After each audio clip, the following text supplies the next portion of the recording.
One Macon teen and Rutland High School student is living in fear after being assaulted multiple times by fellow classmates both on and off the school's campus. WGXA sat down with him to discuss what has happened and the fear he now faces.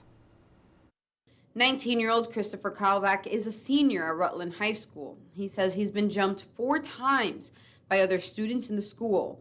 The problems date back to September 2022 and have persisted for so long that Christopher is now afraid to attend in-person classes. Kind of scary to go to school. I haven't gone the day it happened, I haven't gone to school yet. In the most recent attack, Christopher says he was getting off the school bus on April 19th when multiple boys jumped out from behind these homes and beat Christopher, knocking him unconscious for several minutes and leaving him with multiple injuries, including bruised ribs and a swollen knee. He had to walk down this street to get home and call the authorities. I was in pain, a lot of pain, because they hit me everywhere, more like in my head. Christopher says he was originally friends with this group. However, the issues began when they began to engage in inappropriate behavior like underage drinking and drug consumption. He says they were angered when he began to distance himself, and that's when they began to attack him. Now, in the first attack, Christopher says he was also hit in the back of the head, and he tried to defend himself, but he was suspended for 2 days and placed on in-school suspension for 2 more. When it originally happened, I asked him what happened because he should not be fighting in school. And I've told him numerous times that you go to school to study, not to fight. That is when he told me that he had tried to defend himself, and that is why he got into the fight. Bernardino says he tried to speak with the attacker's parents afterwards, and he was assured the problem would stop. However, it persisted.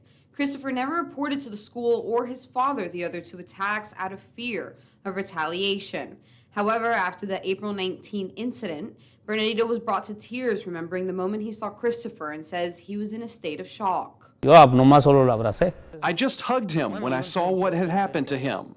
I was in shock, and I didn't know what to do, whether to go with him in the ambulance. Now, Bernardino says he tried to speak with school officials at Rutland High School, but says he has not received much attention and often has to wait long periods of time to get in contact with them. Most frustrating part is having them not listen to me.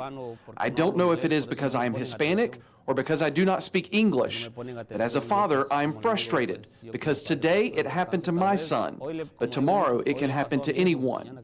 The principal has to do something because this cannot keep happening. Or what if they had killed my son? WGXA has reached out to the school district and they declined to comment, citing FERPA laws, adding they, quote, have been in communication with this family and have been working with them to provide various supports that fall within the scope of school and district control, end quote. Now, the Bibb County Sheriff's Office has also responded to our request for comment, confirming that warrants have been taken out for all of the suspects who were not juveniles, and 2 out of the 3 juveniles have been charged. They confirm the case remains under investigation.